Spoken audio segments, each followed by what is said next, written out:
Hey students, Namaskar. One of you had asked me to explain nuclear shell model. A brief qualitative discussion of nuclear shell model is part of your syllabus of physics second paper in BSc third year. So here I am going to give you an overview of nuclear shell model. My talk is in two parts. In first part I would discuss why we need nuclear shell model, and in the second part I will give you some salient features of nuclear shell model.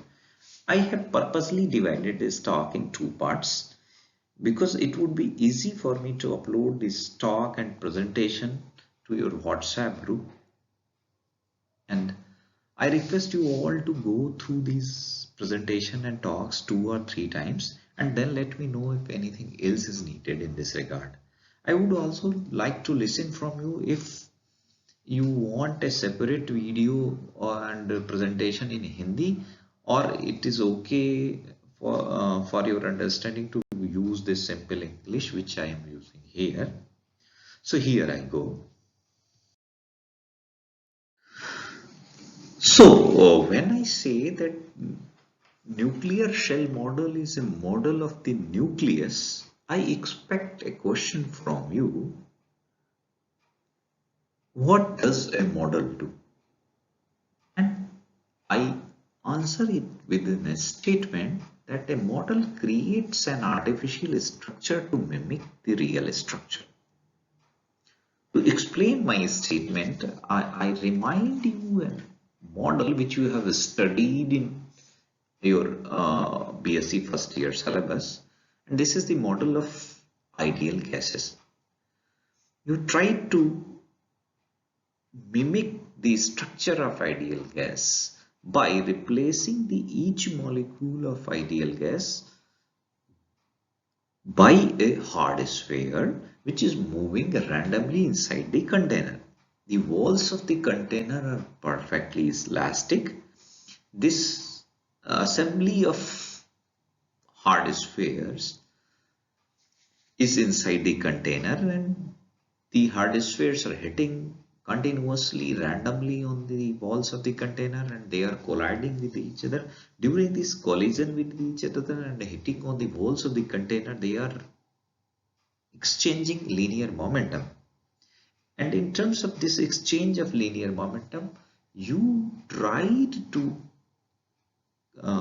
give an expression for pressure, volume, temperature, and kinetic energy of this assembly of hard spheres, to which you call the ideal gas. Then you did some experiments to find out the value of ideal gas in given temperature and volume and pressure, and then you tried to find out the correlation between the experimentally measured values of pressure, temperature, and volume of ideal gas and analytically calculated value of pressure, volume, and temperature of this model of ideal gases. So nuclear shell model is a model which tells us about the structure of the nucleus. Here I assume that we know that the nucleus is made up of nucleons, and nucleons are nothing but protons and neutrons. So nuclear model gives us the mathematical framework to predict its nature. I quote a sentence from the book on modern physics by Iceberg, and Iceberg says that nuclear models are rudimentary theories of restricted validity. They are rudimentary in the sense that they are in a state of evolution. They are not complete or perfect at any stage, and they are of restricted validity in the sense that they are not applicable in all conditions on all nucleus. They have certain premises in which they are valid, and beyond that they are not valid. All the models of nucleus are divided in two broad groups. One broad group assumes that there exists some strong interaction between nucleons in this group fall: liquid drop model, alpha particle model, shell model, compound nuclear model, and a standard model. Liquid drop model and shell model are in our syllabus. About liquid drop model you have studied briefly, and you have derived semi-empirical mass formula given by Van based on the premises of liquid drop model. The premises of shell model we would discuss in here. Standard model is the most advanced model of the nucleus. Fermi gas model and optical model of the nucleus don't assume any interaction between nucleons. So if I conclude this slide here, I say that nuclear shell model is a model, a kind of artificial structure which gives us the mathematical framework to predict the nature of the nucleus. Before I move further, I need to underline the meaning of the word shell in the context of physics. The word shell was introduced in physics by Niels Bohr when he gave his model of electronic configuration in an atom. Niels Bohr assumed that there existed certain allowed energy levels of the electron, and he called these allowed energy levels as shell. Later on, when the tools of quantum mechanics were applied to the problem of motion of electrons outside the nucleus, it was found that there existed a set of allowed energy states that shared the same principal quantum number, and all the electrons having these energy states corresponding to a particular set had same energy. Energy difference between these shells is very high, and if all the energy states of a shell are completely filled, the atom tends to have no affinity towards chemical reactions and shows otherwise inert and stable nature. You might recall the behavior of inert gases in which the shells are said to be complete. We know that if electron number is equal to 2, 10, 18, 36, 54, a kind of extraordinary stability is observed in the atom. These numbers are called atomic magic number. So, when I say the word shell, I need to emphasize that there is a kind of completion, that the system does not have any tendency to take anything from outside, and also that it has a kind of closure in the sense that it does not have any tendency to give anything to outside. So shell means completion and closure.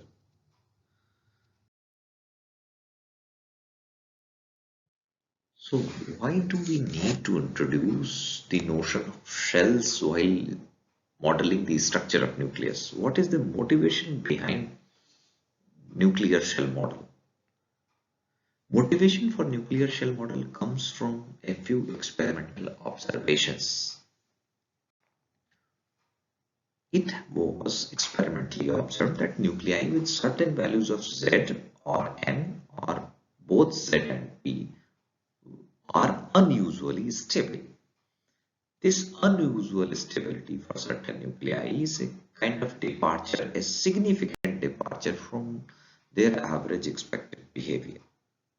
These values of Z and N are 2, 8, 20, 28, 50, 82 and 126, and these values are called magic numbers in the context of nuclear physics. I suggest you all to remember these numbers. I don't think it is difficult.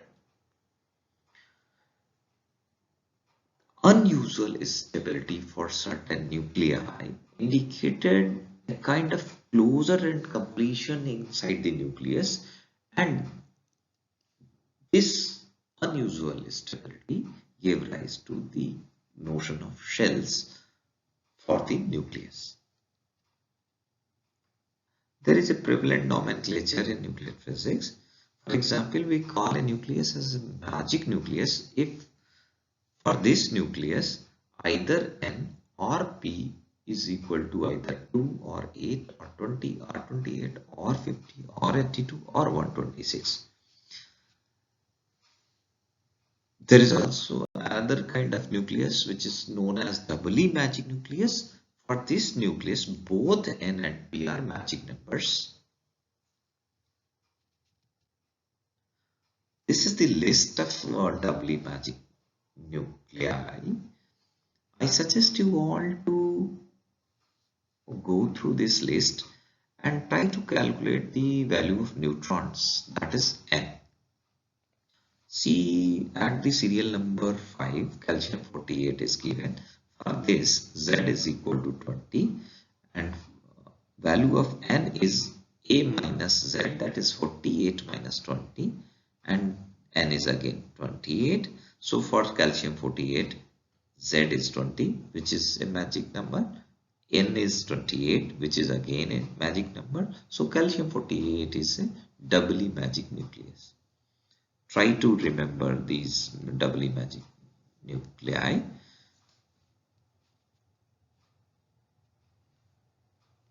Magic number 126 has not been observed in the case of protons. That is, we don't have any nucleus for which Z is equal to 126 and the nucleus is stable. But it has been observed for the neutrons. There are also some semi-magic numbers. These are 16 and 40. In a nucleus having Z equal to either 16 or 40 was found to show some kind of extraordinary stability. So this is the reason that Z equals to 16 and 14 is known as semi-magic numbers. So to crystallize the take-home message of this slide, I say that it has been experimentally observed that the nucleus for which either N or P or both N and P are equal to magic numbers, which are 2, 8, 20, 28, 50, 82 and 126, then this nucleus is found to be unusually stable. This unusual stability is indicative of closure and completion, and hence is also indicative of some kind of shells inside the nucleus. It was actually Paul Wigner who coined the term magic number. At the time when evidences in favor of magic numbers were coming, physicist community was in favor of liquid drop model.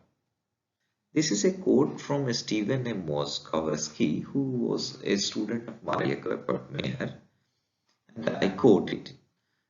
Wigner too believed in the liquid drop model, but he recognized from the work of Maria Goeppert-Mayer the very strong evidence for the closed shells. It seemed a little like magic to him, and that is how the words magic numbers were coined. In fact, the rediscovery of magic numbers led Maria Goeppert-Mayer herself and independently J. Hans D. Jensen in Europe 1 year later in 1949 to the construction of the shell model with strong spin-orbit coupling, and to the Nobel Prize they shared with Wigner in 1963. So in 1948, Maria Goeppert-Mayer collected evidences in favor of magic numbers and in favor of closed shells, and this was independently done by Jensen in Europe also. In 1949, both constructed shell model using some kind of strong spin-orbit coupling, and on the basis of their discovery of shell model, they were awarded Nobel Prize in 1963. This is a screenshot of the paper of Maria Goeppert-Mayer. Remember the name, especially I suggest this to Pooja Shukla and Swapnil Gupta to remember this name. And remember this date also. This was in 1948. Marie Guepert Mayer published a paper entitled On Closed Cells in Nuclei. And she says experimental facts are summarized to show that nuclei with 20, 50, 82 or 126 neutrons or protons are particularly stable. This was the first publication in favor of closed shells. So what were the evidences published in this paper? I begin to describe these evidences one by one. First evidence in favor of magic numbers comes from the abundances of the nuclei. For example, there are 6 stable isotopes for Z equals to 20, whereas the average number of stable isotopes in that region is only 2. In that region means for Z equals to 19, Z equals to 18 or Z equals to 21 or Z equals to 22, the number of stable isotopes is only 2. But for Z equals to 20, which is a magic number, the number of stable isotopes is 6. Same is the case with Z equals to 15. There are 10 stable isotopes for this. But the average number in this region of periodic table is 4. Whereas for Z equal to 49 and for Z equal to 59, we have only 2 stable isotopes. So number of stable isotopes is very high if Z is equal to some magic number. It is a fact that the more stable a particular type of nucleus is, the more numerous are its stable isotopes. So we can revert the logic. If the number of stable isotopes is larger, the nucleus is more stable.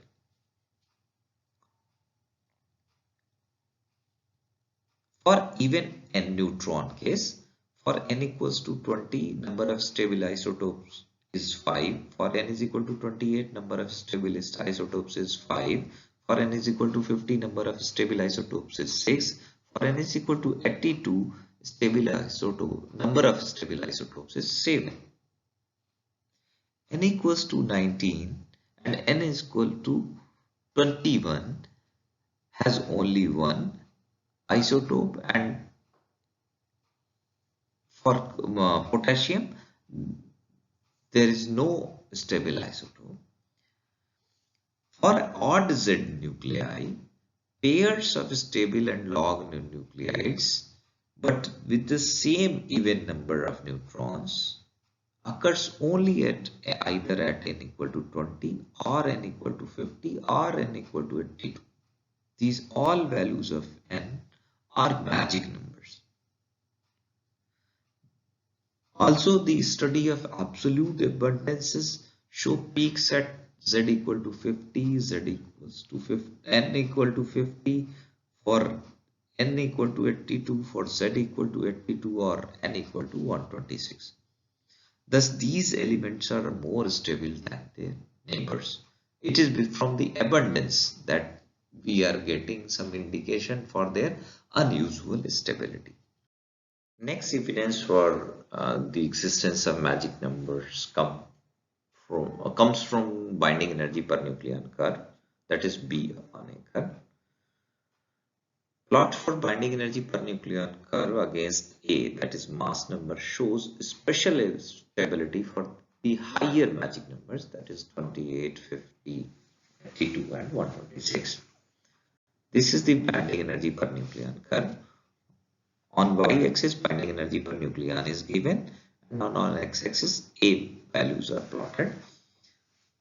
Solid line shown in the graph is drawn from the calculated values based on semi-empirical mass formula, and dot shows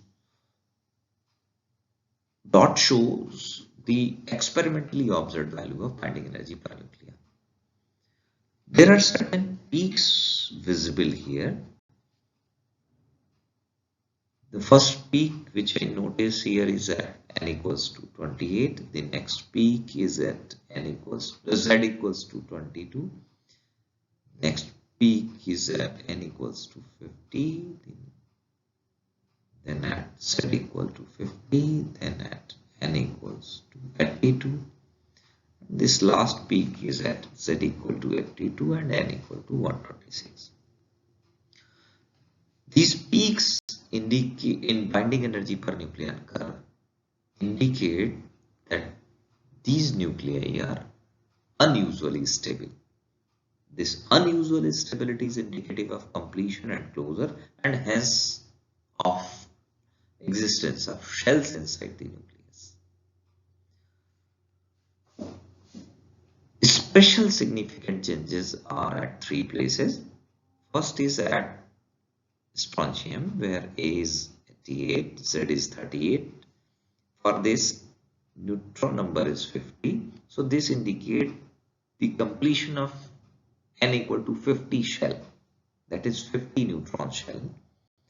The next peak comes at A equal to 140, where Z is 58.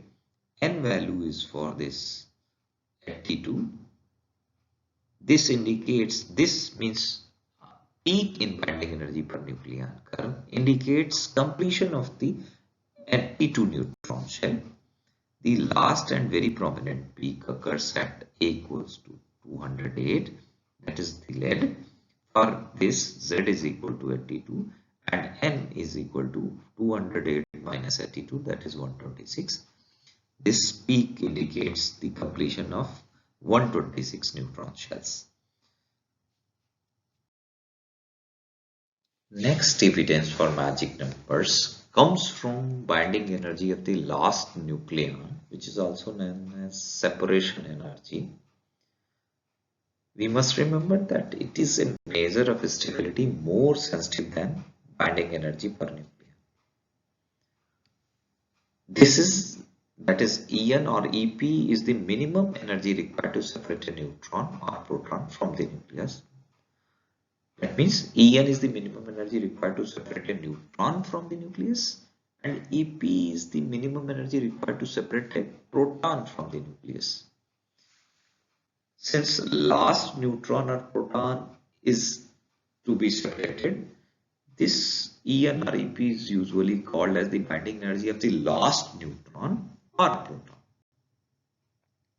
For example, for helium, separation energy of the last neutron is 20.6. This much energy is needed for this reaction to take place. The reaction is 2He4 goes into 2He3 and a neutron. For 2He4, proton separation energy is 19.8 MeV. Both these values are very high. That means for the 2He4, proton and neutron, the last proton and last neutron is tightly bound to the nucleus.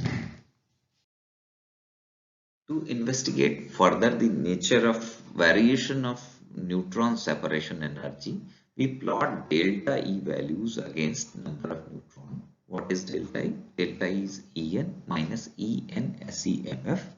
En is the experimentally observed value of neutron separation energy, and En SEMF is the calculated value of neutron separation energy based on semi-empirical mass formula.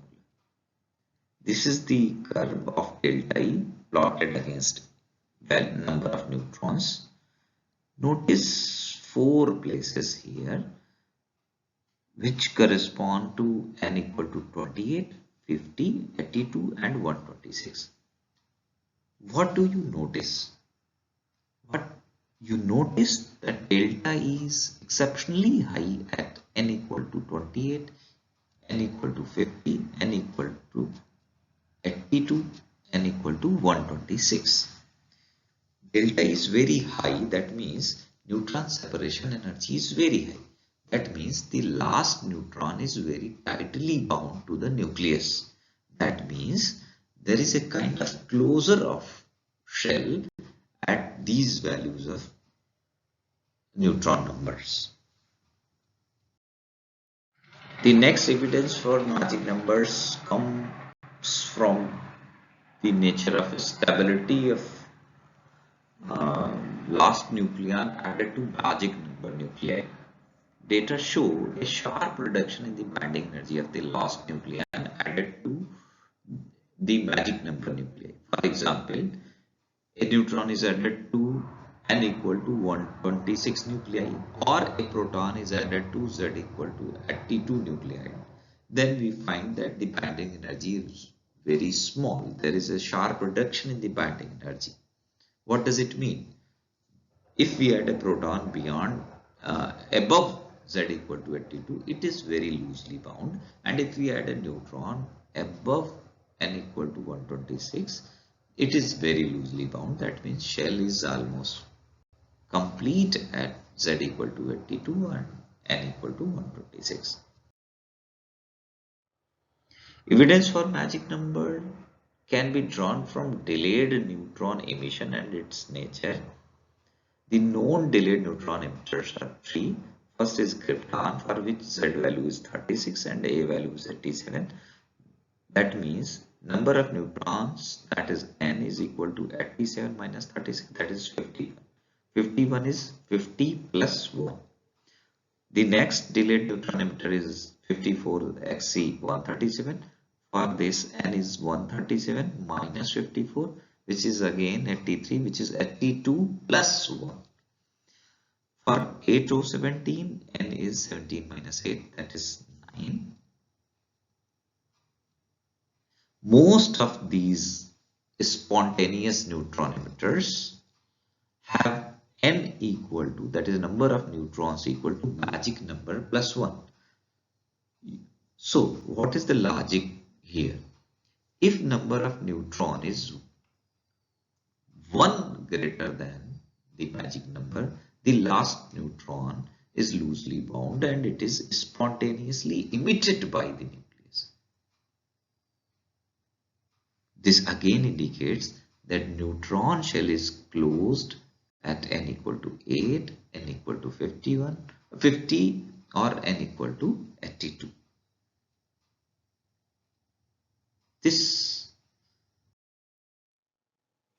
So another evidence for the existence of magic numbers comes from the study of neutron absorption cross sections. Here on y-axis, neutron absorption cross section is plotted, and on x-axis, neutron number is given. What we notice here, neutron absorption cross section, which is occurring at n equal to 28. Notice here the neutron cross section drops. Another drop occurs at n equal to 50.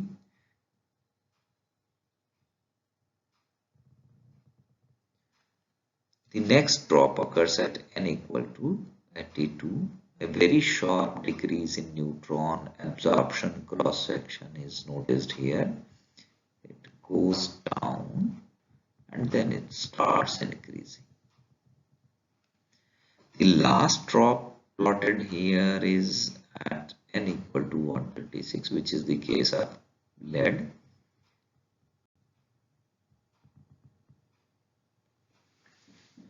So this indicates that neutron absorption is very poor if n value is either 28 or 50 or 82 or 126.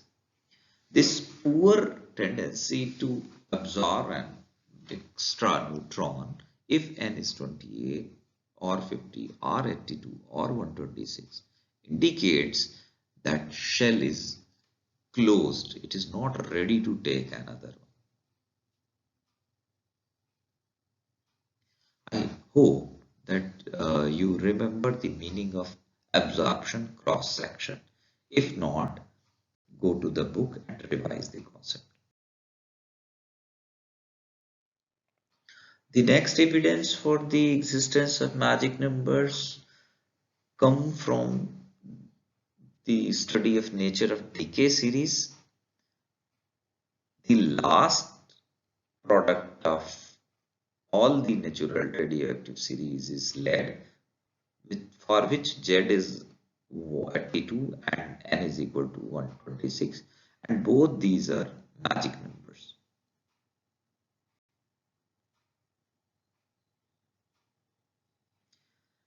Here there is a question for you all. What are the radioactive decay series? Do you know it?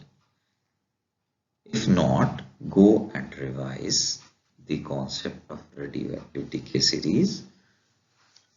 What is the reason of their nomenclature? What is their initial nucleus? And what is their end product?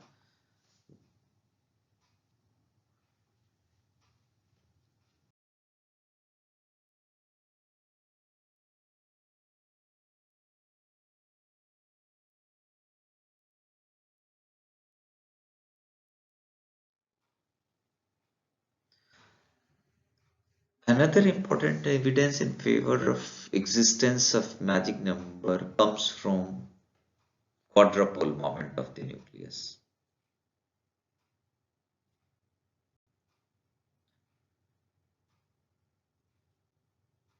A departure from a spherical charge distribution inside a nucleus can give rise to an electric track quadrupole moment. We know that if a charge distribution is non-spherical, that means it may be either prolate or oblate as shown here. If the charge distribution is prolate, the quadrupole moment would be positive. If charge distribution is oblate, the quadrupole moment would be negative. But if it is perfectly spherical, then quadrupole moment is 0. It has been observed that the quadrupole moment of the nucleus vanish for magic nuclei, whereas neighboring nuclei display large values. This implies that magic nuclei have almost a spherical shape. Spherical shape of nuclei also indicates a kind of closure of shells in magic nuclei. So here is the summary of evidences in favor of existence of magic numbers. First came from abundance, then from binding energy per nucleon curve, then from binding energy of the last nucleon. We also found that delayed neutron emission is also indicating that some kind of closure and completion is existing and taking place. Neutron cross section also favored a kind of completion and closure. Decay series and quadrupole moments were also indicative of existence of magic numbers. So once scientific community was fully convinced that some kind of shells are existing inside the nucleus, scientific community also worked on finding a theoretical basis or origin of shells. And here comes the nuclear shell model. There are certain assumptions or premises of nuclear shell model. I describe them briefly in this slide. In nuclear shell model, we assume that each nucleon is moving independent of each other and it is moving independently in an average potential caused by all other nucleons. For example, in a nucleus in which number of neutrons is n and number of protons is p, a proton is experiencing a potential caused by all z-1 protons and n neutrons, and a proton is experiencing a potential caused by all n-1 neutrons and z protons. In this potential, we need to solve Schrodinger's wave equation, whose solution would give us the nature of motion of neutrons inside the nucleus. There comes a problem. Problem is with term Vr in Schrodinger wave equation, which gives the value of nuclear potential. But the exact nature of the nuclear potential Vr is not known. What experimentally was observed is that solution of Schrodinger wave equation does not depend much on the exact nature of Vr. So there were three test potentials. One was harmonic potential, the second was square well potential, and the third was Wood-Saxon potential. You need not remember these expressions at this stage. Once this Schrodinger wave equation was solved, the solution was similar to the solution we got in hydrogen atom problem, and this solution suggested that there are only specific energy levels available to nucleons. This is same as the energy levels one gets while solving hydrogen atom problem, which you have solved in BSc second year third paper.